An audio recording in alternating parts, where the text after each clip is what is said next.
Class 11th binomial theorem new chapter है आज। Binomial theorem start करने से पहले आपको समझना है कि फैक्टोरियल क्या है। ठीक है, तो आपको फैक्टोरियल डिनोटेशन समझना है और फैक्टोरियल होता क्या है। ठीक है, तो फैक्टोरियल जो है ना, द साइन ऐसे, मतलब जैसे उल्टा आई होता है वैसे ही आपको लिखना है। तो इस फैक्टोरियल का मतलब क्या है कि अगर आपके पास 5 फैक्टोरियल होगा, 6 फैक्टोरियल होगा, 7 फैक्टोरियल होगा and 8 factorial, 9 factorial dash dash dash is equal to, ठीक है ना। तो इनका मतलब क्या है कि 5 फैक्टोरियल, 5 और 5 फैक्टोरियल में फ़र्क क्या है, 6 और 6 फैक्टोरियल में फ़र्क क्या है। तो 5 फैक्टोरियल का मतलब क्या है कि 5 into 4 into 3 into 2 into 1। Actually ये 5 से ले 1 तो 5 प्रोडक्ट होता है, तो हम इसको शॉर्टकट में लिखते हैं 5 फैक्टोरियल। तो फिर 6 फैक्टोरियल का मतलब क्या है, 1 तो 6 मतलब 6 into 5 into 4 into 3 into 2 into 1। ऐसे आप 7 को भी लिख सकते हैं, 7 इंटू 6 इंटू 5 4 3 2 1। 8 को आप लिख सकते हैं ना, 8 7 6 and up to 2 into 1। And 9 को भी आप ऐसे ही लिख सकते हैं, 9 8, जो भी नंबर होगा वहाँ से ही स्टार्ट करना है ना, फिर डिक्रीज करना है एक एक डिसेंडिंग ऑर्डर में। 6 into 5 into 4 into dash dash into 2 into 1। आया समझ में। तो ये था फैक्टोरियल, फैक्टोरियल डिनोटेशन, ठीक है ना। तो फैक्टोरियल का मतलब ये होता है ऐसे नंबर्स। तो अब आपको जो सीखना है दैट इज एनसीआर, एनसीआर। इस यूनिट में हमें जो यूज़ करना है दैट इज़ एनसीआर। अब एनसीआर का मतलब क्या है, एक्चुअली जब आप पढ़ोगे परमिटेशन एंड कॉम्बिनेशन, वहाँ पे होता है सी मीनस कॉम्बिनेशन। तो जब हम परमिटेशन और कॉम्बिनेशन पढ़ेंगे तो उस वक्त मैं आपको बताऊंगा कि ये सी क्या है। फिलहाल हमको जो ज़रूरत है ना बायनॉमियल थ्योरम को पढ़ने के लिए वो सिर्फ इतना ही है कि सी, ठीक है ना। तो आपको इतना ही याद रखना है कि N C are, C मीनस combination. तो एन सी आर का मतलब है क्या, एन सी आर। तो एक्चुअली ये कॉम्बिनेशन का ये कंसेप्ट है, आप सिर्फ यहाँ पे फार्मूला याद रखो। तो एन सी आर होता है किसके बराबर, N factorial divided by N minus R factorial. हमको अच्छे से इसका कंसेप्ट पढ़ना है, इसको क्लियर करना है कि कॉम्बिनेशन है क्या। तो जब हम वो यूनिट पढ़ेंगे तो तब हम वही पढ़ेंगे, ठीक है। तो तब हम ये कॉम्बिनेशन क्लियर करेंगे। तो N minus R factorial into R factorial.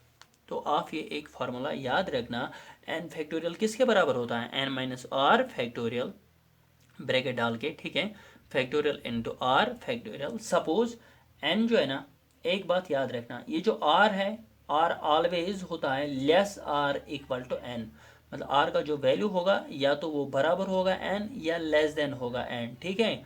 ये तो कभी एन से ग्रेटर नहीं हो सकता। सपोज मैं आपको बताऊंगा कि 5C4, 5C4 का वैल्यू आप बताओ, आप क्या करोगे। तो क्या है 5 के बदले क्या है। तो अगर आपको ये करना है कि आपको याद है एन सी आर का formula, N factorial divided by N minus R factorial into R factorial. आप यहाँ पे देखो, एन का वैल्यू जो है दैट इज़ 5 एंड 4 का वैल्यू जो है, आर का वैल्यू जो है दैट इज़ 4। बस इतना ही, ठीक है ना। तो आपको इसमें पुट करना है, तो क्या बनेगा 5C4, एन के बदले क्या पुट करना है 5 एंड आर के बदले 4। तो ये बनेगा 5C4 is equal to 5 factorial divided by, यहाँ पे n के बदले क्या लिखना है 5 माइनस r के बदले क्या लिखना है 4, 4 factorial into R factorial. R का मतलब क्या है कि 4 फैक्टोरियल इज इक्वल टू, तो 5 फैक्टोरियल जो है ना, 5 फैक्टोरियल का वैल्यू आएगा 5 इंटू 4। अभी मैंने कहा 5 फैक्टोरियल का मतलब क्या है, 5 into 4 into 3 into 2 into 1 divided by 5 minus 4 factorial किसके बराबर होता है 1 फैक्टोरियल इंटू 4 फैक्टोरियल का मतलब क्या है कि 4 फैक्टोरियल का मतलब है कि 4 इंटू 3 इंटू 2 इंटू 1, ठीक है ना। तो यहाँ पे है 5 4 3 2 1, 5, 4, 3, 2। अच्छा, आप कैंसिल भी कर सकते हैं इसी वक्त। 4 4 कैंसिल, 3 3 कैंसिल, 2 2 कैंसिल, 1 1 कैंसिल। तो यहाँ पे क्या बचा ऊपर? 5 फैक्टोरियल, ठीक है ना। तो सिर्फ 5, only 5 divided by 1 factorial means 1। तो 1 फैक्टोरियल को हम इसके बाद डिसेंड नहीं कर सकते। तो 1 factorial means 1 is equal to 5 divided by 1 is 5। तो इसका मतलब क्या है कि 5 आंसर, ठीक है ना। तो अगर आपके पास 4C3 होगा तो आप क्या करोगे? 4 फैक्टोरियल डिवाइडेड बाई, ठीक है ना। पहले आपको ये लिखना है जो यहाँ पे है, 4 फैक्टोरियल डिवाइडेड बाई, फिर इनका सब्ट्रैक्ट करना है 4 माइनस 3 फैक्टोरियल इंटू, फिर ये जो नीचे है ना इसका फैक्टोरियल करना है, ठीक है। तो 4 factorial means 4 into 3 into 2 into 1। 4 minus 3 factorial is 1 factorial into 3 factorial is 3 into 2 into 1, ठीक है ना। तो 3 3 2 2 1 1 कैंसल। तो यहाँ पे क्या है? 4 डिवाइडेड बाई 1 फैक्टोरियल मीन्स 1, तो इज इक्वल टू 4। आया समझ में? ये वैल्यूज होते क्या हैं? तो आपको ऐसी ही जो भी आपको वैल्यू होगा आपको ऐसे ही करना है। सपोज हमारे पास होगा 14C10, 14C10 तो किसके बराबर आएगा? 14 factorial divided by 14 minus 10 factorial, है ना, into 10 factorial is equal to, तो ये किसके बराबर आएगा? 14 फैक्टोरियल। तो 14 तो आपको पता ही है 14 इंटू 13 इंटू 12 इंटू कहाँ तक? अच्छा 11 into 10 into 9 into so on into 1 divided by 14 minus 10 factorial, that is 4 factorial into 10 factorial is 10 into 9 into 7 into 6 into so on into 1। यहाँ पे देखो, यहाँ से है ना 10 9 8 7 6 5 4 3 2 1, यहाँ पे है ना 10 9 8 7 6, ये सभी 10 तक कैंसिल हो जाएंगे, 10 तक कैंसिल, ठीक है ना। तो अब यहाँ पे देखो, यहाँ पे क्या है? 14 into 13 into 12 into 11 divided by 4 factorial का मतलब क्या है कि 4 इंटू 3 इंटू 2 इंटू 1। यहाँ पे देखो 4 3 आर 12, 3 3 कैंसल, 2 7 आर 14, तो और कुछ, तो यहाँ पे जो है ना 7 into 13 that is 7 3 or 21, 7 1 or 7, 7 plus 2 that is 9 into 11। तो 91 को मल्टीपल करना है 11 के साथ, तो क्या आएगा? 9 11 1 आर 11 11 9 आर 99, ठीक है ना। तो 991 इज द आंसर। मगर ये थोड़ा सा यहाँ पे मैंने लेंथ ही किया क्योंकि आपको इतना ही पता था। तो मैं आपको क्या बताना चाहता हूँ कि यहाँ पे अगर 14 फैक्टोरियल है ना, कहाँ पे ऊपर था ना 14 फैक्टोरियल, यहाँ पे क्या था? 14 minus 10, 14 minus 14 minus 10 is 4 factorial into 10 factorial. देखो एक्चुअली करना क्या होता है कि ये जो 14 फैक्टोरियल है ना इसको आप एक्सपेंड करो कहाँ तक? सिर्फ ये जो 10 फैक्टोरियल है ना 10 फैक्टोरियल तक। तो इससे पहले मैं आपको एक और कंसेप्ट देता हूँ फैक्टोरियल का। देखो यहाँ पे 4 फैक्टोरियल जो है ना, 4 फैक्टोरियल किसके बराबर होता है? 4 इंटू 3 इंटू 2 इंटू 1। 5 फैक्टोरियल किसके बराबर होता है? 5 इंटू 4 इंटू 3 इंटू 2 इंटू 1। आप मुझे बताओ यहाँ पे 5 है ना 5, तो 4 इंटू 3 इंटू 2 इंटू 1 किसके बराबर होता है? 4 इंटू 3 इंटू 2 इंटू 1, 4 फैक्टोरियल के बराबर। तो हम तो लिख सकते हैं ना इसको ऐसे 4 फैक्टोरियल, 5 इंटू 4 फैक्टोरियल मतलब 5 फैक्टोरियल को हम लिख सकते हैं 5 इंटू 4 फैक्टोरियल, ठीक है। तो अगर हम यहाँ पे 5 फैक्टोरियल जो है ना हमने कहाँ पे इसको स्टॉप किया है? यहाँ पे 4 तक यूज़ किया। तो अगर 5 फैक्टोरियल किसके बराबर है? 5 इंटू 4 इंटू 3 इंटू 2 इंटू 1।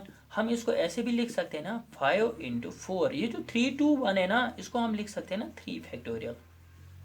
आया समझ में? तो मतलब क्या है, ये जो कंसेप्ट है ये ऐसा है कि अगर फैक्टोरियल आपके पास होगा आप 5 से स्टार्ट करो, आप एक एक कम करो, मगर जहाँ पे आप स्टॉप करोगे वहाँ पे फैक्टोरियल आएगा, ठीक है। तो 5 4 अगर मैं यहाँ पे स्टॉप करूँगा 3 पे, या तो मुझे 1 तक जाना है, अगर मैं 3 तक ही जाऊंगा तो मुझे फैक्टोरियल लिखना है, ठीक है। तो अगर यहाँ से हमें 10 फैक्टोरियल होगा, हम लिख सकते हैं 10 इंटू 9 फैक्टोरियल। क्यों? क्योंकि मैंने 9 पे स्टॉप किया, ठीक है। तो अगर हम फिर से देखते हैं 10 इंटू 9 फैक्टोरियल का मतलब क्या है कि 9 से स्टार्ट करना है। 9 इंटू अगर हम फिर से स्टॉप करेंगे फिर से 8 फैक्टोरियल आएगा। आया समझ? तो 10 इंटू 9 इंटू 8 फैक्टोरियल किसके बराबर होता है? 8 इंटू 7 फैक्टोरियल, क्योंकि मैंने 7 पे स्टॉप किया। आया समझ में?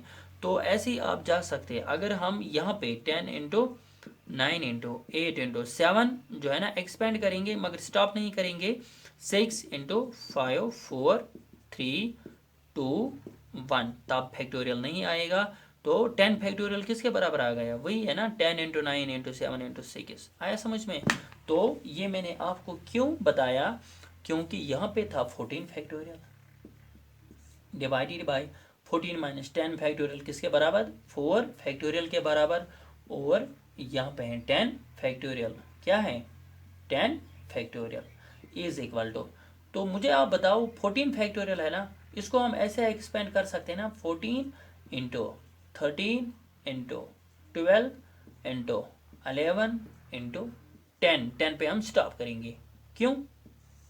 10 फैक्टोरियल मैंने इसलिए स्टॉप किया क्योंकि डिनोमिनेटर में भी क्या था? 10 फैक्टोरियल। तो 4 फैक्टोरियल जो है ना इसको हम एक्सपेंड करेंगे 4 इंटू 3 इंटू 2 इंटू 1, और साथ में क्या है 10 फैक्टोरियल को हम ऐसे ही रखेंगे क्योंकि 10 फैक्टोरियल कैंसिल हो जाएगा। वही तो यहाँ पे हुआ था ना, 10 9 8 7 कैंसिल हुआ था, एक्चुअली ये फैक्टोरियल कैंसिल हुआ था। तो अब बचा क्या यहाँ पे? 14 13 12, 14 into 13 into 12 into 11 divided by 4 into 3 into 2 into 1, यही है ना 14 इंटू 13 इंटू 12 इंटू 11। आया समझ में? ये बराबर आता है। तो अब आपको क्या सीखना है कि न्यूमिनेटर जो है ना इसको एक्सपेंड करना है कब तक? जो इनमें से बड़ा होगा। मतलब अगर यहाँ पे 10 फैक्टोरियल है, मुझे सिर्फ 10 फैक्टोरियल तक इसको एक्सपेंड करना है ताकि मुझे ये कैंसिल हो जाएगा। तो इसके बाद अगर मेरे पास होगा 20C2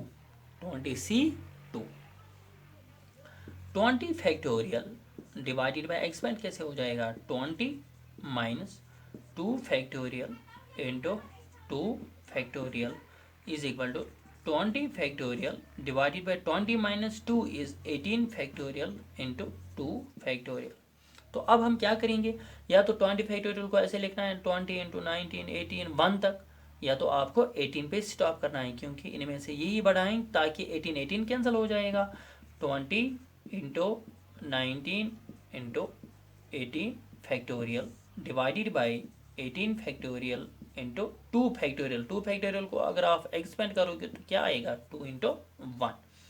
18 फैक्टोरियल कैंसल, तो यहाँ पे क्या आएगा? 20 इंटू 19 डिवाइडेड बाई 2 1 आर 2 एक ही बात है, 2 10 आर 20, ठीक है।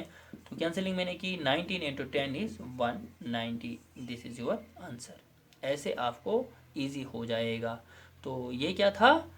Factorial.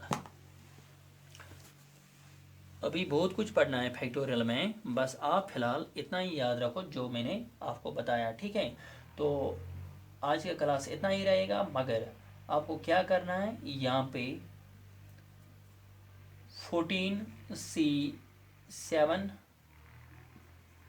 Second part is 15C6, third is 14C2, fourth is 13C3।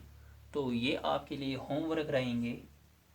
तो कल हम स्टार्ट करेंगे बायनॉमियल थॉर्म, ठीक है। तो ये आपको याद रखना है। तो फैक्टोरियल कैसे एक्सपेंड करते हैं तो आपके लिए होमवर्क रहेगा, कल हम पढ़ेंगे। तो इंशाल्लाह रहमान बायनॉमियल थॉर्म हम कल स्टार्ट करेंगे, ठीक है। तो आज इतना ही, मिलेंगे नेक्स्ट लेक्चर में। टेक केयर, अल्लाह हाफिज़।